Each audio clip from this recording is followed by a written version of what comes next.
Okay, magandang gabi sa lahat ng aking mga tagapagsubaybay, sa lahat po ng aking mga tagapagpakinig, sa lahat ng aking mga mahal na mga kingdom citizens na tagapagsubaybay sa vlog ko. So magandang gabi at magandang araw sa ating lahat. So ngayong gabi, nandito na naman tayo para po sa kunting talakayan at kunting mga pasabog na dadalhin ko sa gabing ito. So ito po yung gusto ko po munang sabihin na itong ginagawa ko ngayon na vlog na ito ay para po sa katunayan sa lahat ng mga pinagsasabi ni Arlene Stone na mga kasinungalingan. So hindi po ito ginagawa para mag-down ng isang tao, kundi gusto ko po lang ilahad dito ang mga katotohanan sa mga pinagsasabi ni Arlene Stone. So, magandang gabi uli. So, itong sasabihin ko ngayon, ito yung mga pasabog na sa grupo ni Snakehead. Ito yung pinaka-mastermind nila, si Cher Snakehead. Siya yung pinaka-mastermind dito sa grupo na ito. Yan si Arlene Stone, spokesperson nila yan. Kasi, ano yan eh, hindi ginamit yung utak niya. Nagpapagamit siya sa grupo na ito. Ito yung grupo na ito, hindi niya to kilala eh. Wala siyang kaalam-alam kung anong background ng mga grupo na ito. Yung si Cher Snakehead, si Cher Bandari Snakehead, si Cher na mabahog kilikili, pamoy paniki. Kasama ang mga pamilyang mga linta. Itong si Peking Captain Barbell. Oo, nakita namin yung inyong mga inyong mga picture. Parang kulang na lang yata ng isang uod ang pipirma. Makaramdam na kayo ng karma. Yan. Tsaka yung si Madam Bakikang at saka yung dalawang abugaga. Yung dalawang abugaga na pinaaral. Lalo na yung tomboy dyan. Yung nagtakuban ng mahahabang buhok. Yun pala, mas kabayo pa sa lalaking mas lalaki pa sa kabayong malakas tumakbo. Yan yung tomboy niyan. Yan yung manipulator ng mga utak. Yan, yung Arlene Stone. Isa yan, nag-manipulate niyan. Yan yung trabaho niya dito eh. Yung nandito pa yan, taga-manipulate. Yang Arlene Stone, yan. Kasi di ba Arlene Stone, sabi mo noon wala kang kasama dyan na grupo na yan. Sabi mo noon, di ba? Huwag kang magsinungaling kasi nag-usap pa tayo. Sabi mo hindi mo yan sila kasama. Sabi mo hindi wala kang backup na kagaya sa kanila. Ngayon sa yung bibig din ang gagaling, no? Nahuli ka rin sa sarili mong dila.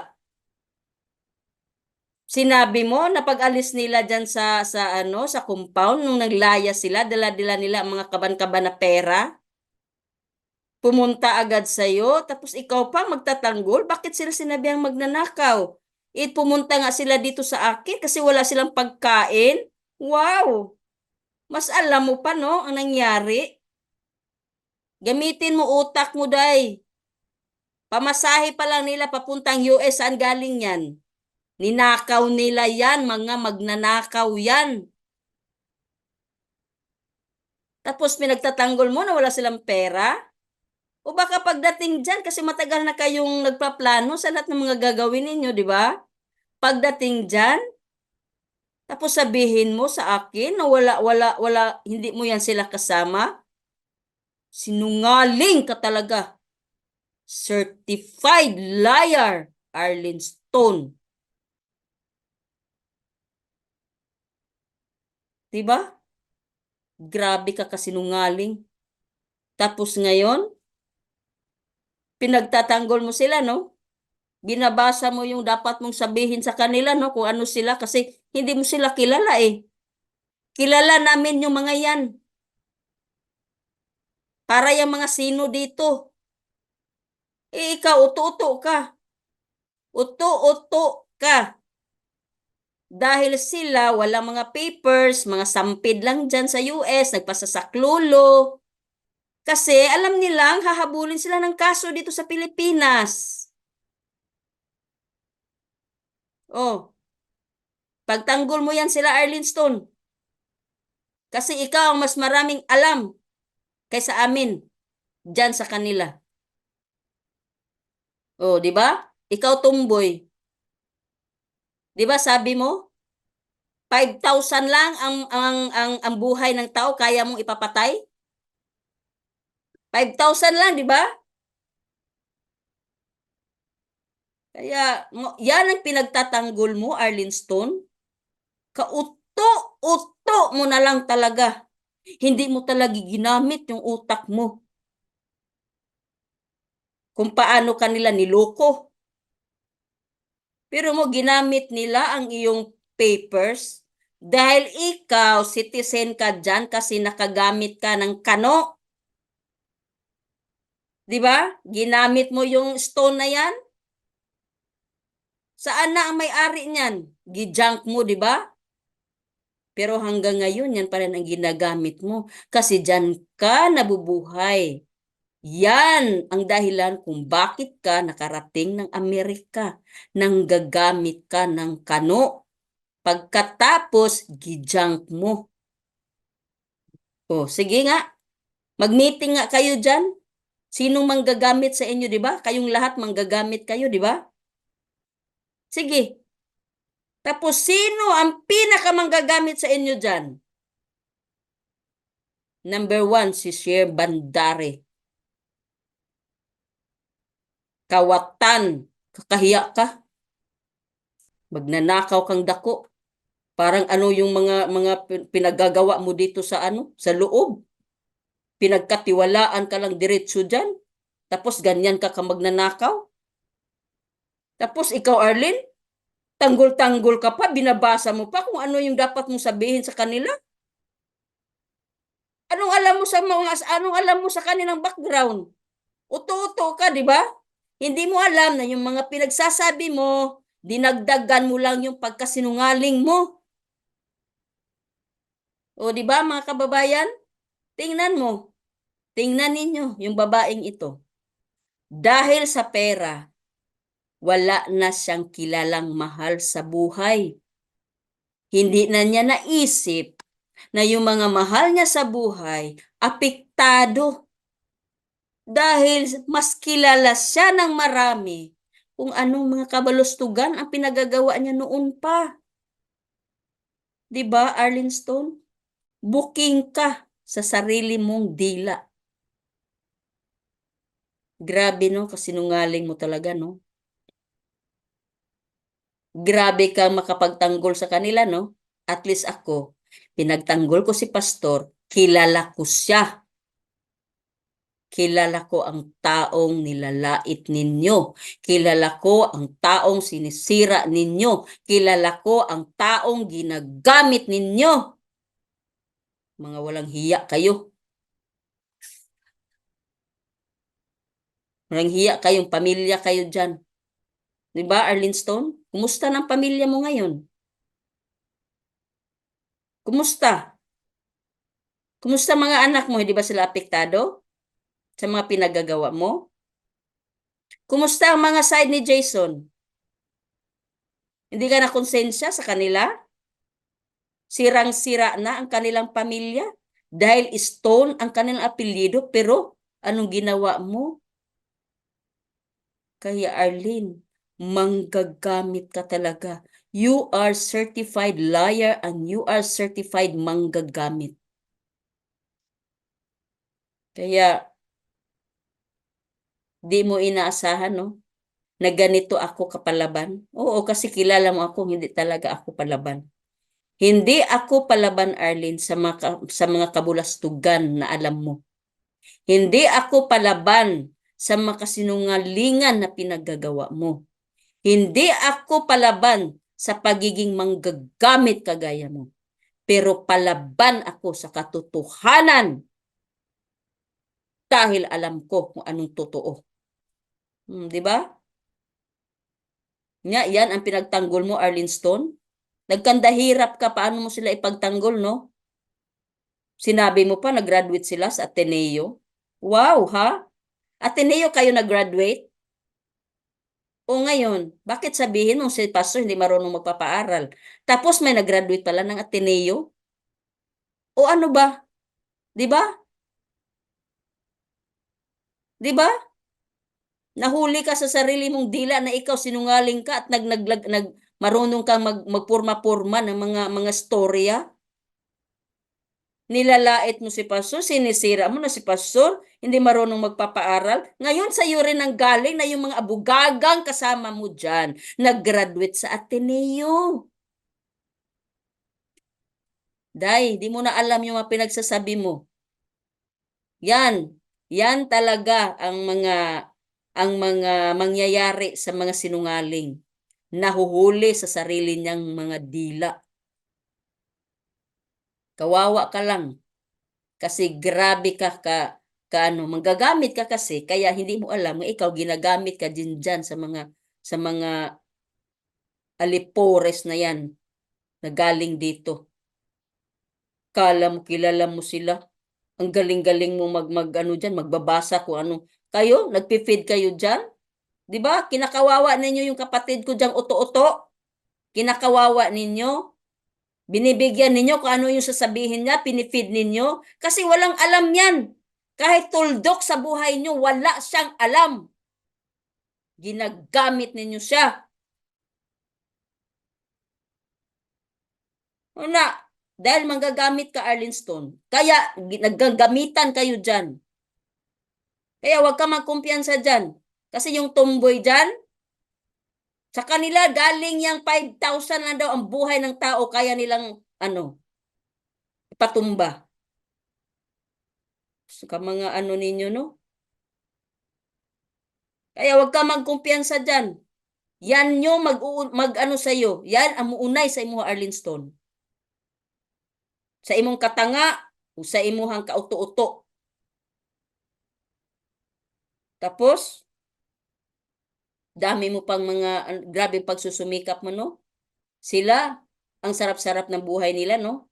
Party-party lang sila, enjoy-enjoy lang sila. Pero ikaw, grabe talaga ang pagsusumikap mo, no? Sinacrifice mo na good yung pamilya mo. Di mo na good na sila ginasikaso. Iniwan mo na good yan sila.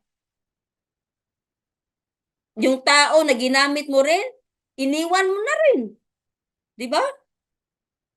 Sinakripisyo mo lahat. Dahil dyan sa mga manggagamit na yan, naggagamitan kayo isa-isa. Akala mo, may pinirmahan yan, yang imuhang leader dyan na si Shea Bandari?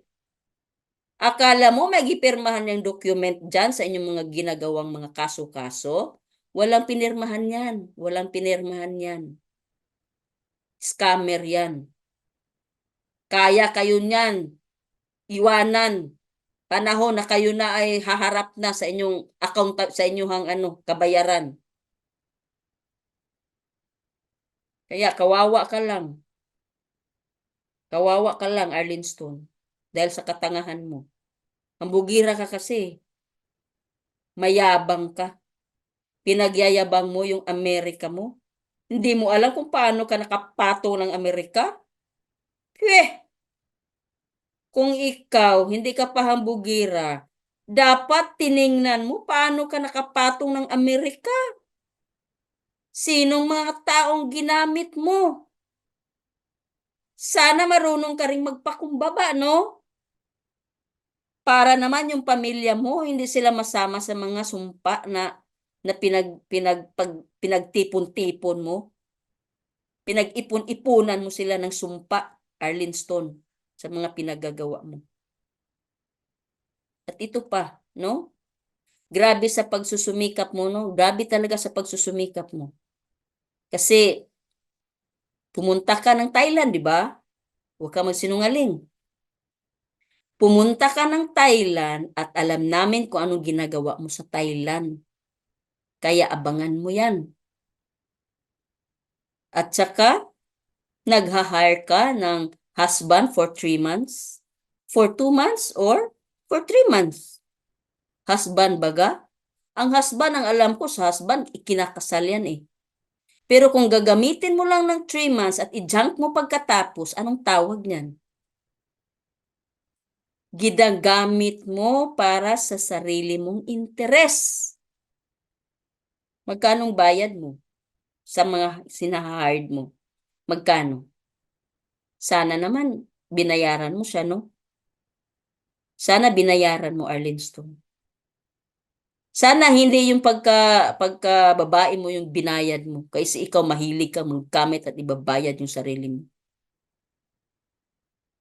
Kawawa ang mga taong pinaggagamit mo. Silang lahat dito nagmamakaawa. Dahil ako ang nakilala nila ngayon. Kawawa naman ang mga pinaggagamit mo, Arlene. Baka susunod ako nang ikukontak ni Jason Stone dyan. Dahil sa mga pinagagawa mo. Hindi mo yan inisip. Pinagtanggol mo yung hindi mo kilala. Pero yung mga sarili mong pamilya at mahal mo sa buhay, kinalimutan mo. Dahil akala mo magtatagumpay ka sa gusto mong mangyayari at biglang yaman ka sa plano mo. Pikat ni mo, Arlene. No? Tapos yung mga lawyer ninyo, mga pinag-hire ninyo, pinapangakuan ninyong babayaran na lang, no? Pag matapos na, no? Kasi magkakapera daw kayo, no? Kasi malaki daw makukuha nyo ng pera sa kingdom, no? Kawawa naman yung mga lawyer ninyo, nauto nyo rin. Kaya, kawawa. Gusto kong maawa sa'yo. Uto-uto ka. Tingnan mo yung laman ng social media. Ikaw na lang halos laman ng social media. Niyurakan mo ng lalo, yunurakan mo ng husto yung apelyedong hindi ka grateful kung bakit nakarating ka dyan sa Amerika. Kaya manggagamit ka, no? Kayo namang mga pamilyang bakikang, mga pamilyang abugaga. Saka pang iba pa dyan. Kala nyo hindi namin kayo kilala, no? Wag ginagamit nyo yung dyan.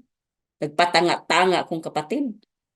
Kasi kayo, sampid lang kayo dyan sa US. Kaya nanggagamit kayo. Ito namang uto-uto kong kapatid, pinagtanggol kayo kaysa mga sarili niyang mahal sa buhay. Di ba? Kaya, pareho kayong lahat dyan. Nanggagamitan kayo. Mag-meeting nga kayo dyan. Sinong pinaka-head ninyo na manggagamit dyan? Sige nga. Tanungin nyo nga sinong nanggamit sa inyo dyan isa-isa. Di ba pareho kayo nang gagamitan? No? Nilalaruan kayo ng demonyo ninyong sarili nyong demonyo. Tingnan mo, Arlene Stone. Lahat ng mga sinasabi mo dyan sa mo, nagkabaliktad-baliktad na. Arlene Stone versus Arlene Stone. Nakakahiya. Kaya kung ako, kasi daming alam na magkaano tayo. Gusto kong magtago sa ilalim ng lupa sa mga pinagagawa mo. Ito yung makakilala ko dyan, oh. Ganyan ka kawalang hiya.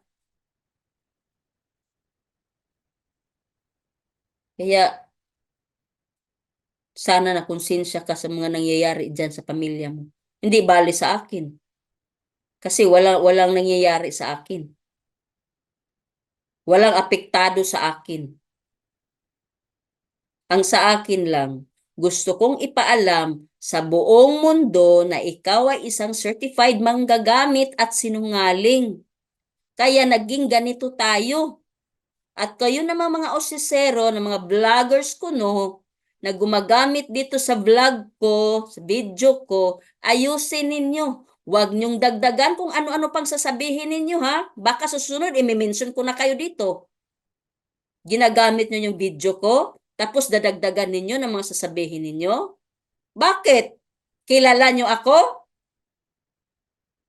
Huwag kayong maghusga-husga.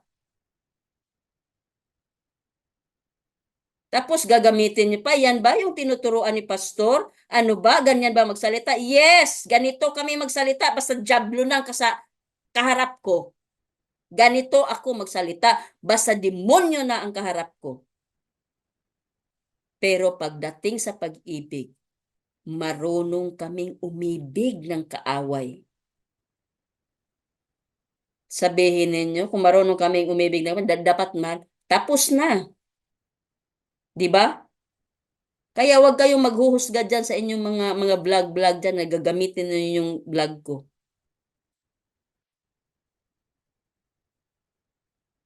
Ano, binabayaran kayo? Kanong bayad sa inyo? Ako, hindi ako binabayaran dito. Sincero ko itong ginagawa para ipaglaban ko ang katotohanan. Ikaw, na gumagamit sa vlog ko.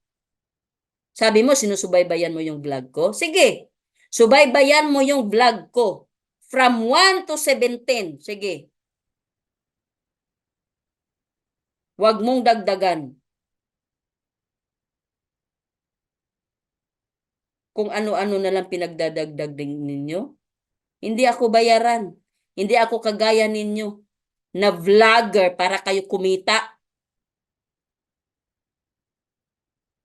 Kaya ayusin ninyo. Kung gagamitin ninyo itong vlog ko, ayusin ninyo. Huwag nyong dagdagan kung ano-anong storya ang gagawin ninyo. Okay? Kaya sa lahat ng mga tagapagsubaybay ko dito sa vlog ko, mga kababayan ko, at sa lahat, lalo na sa lahat ng mga Kingdom citizens na nagsusubaybay sa akin, ito yung pasabog ko sa hapong ito. Itong grupo ng snakehead na ito at itong spokesperson sa mga demonyo na si Arlene Stone na manggagamit at sinungaling, yan ang maiitim nilang plano. Oo, pinagpicturean nila ang lahat ng mga workers house natin at mga compound. Binibenta nila doon sa mga politikong uto-uto. Kaya ikaw, Senator Risa Hontiveros, ayusin mo, ma'am. Ayusin mo na yung mga ginagawa ninyo dyan na mga testimony ay totoo. Dahil kami, master kaming tumayo para sa katotohanan. Okay? Kaya sa lahat ng mga Kingdom citizens, ito yung pasabog ko sa mga manggagamit na ito. Kaya ang susunod na mga pasabog, abangan natin. Ito yung gumugulo sa ating paglilingkod ngayon. Ito mga demonyo na ito. Grupo ni si Share Snakehead at mga abugaga. Ginamit si Arlene Stone na tanga at uto-uto. Mas pinagpalit niya ang kanyang mga mahal sa buhay sa sarili niyang interes. Okay? Kaya maraming salamat. Hanggang dito na lang po. God bless us all.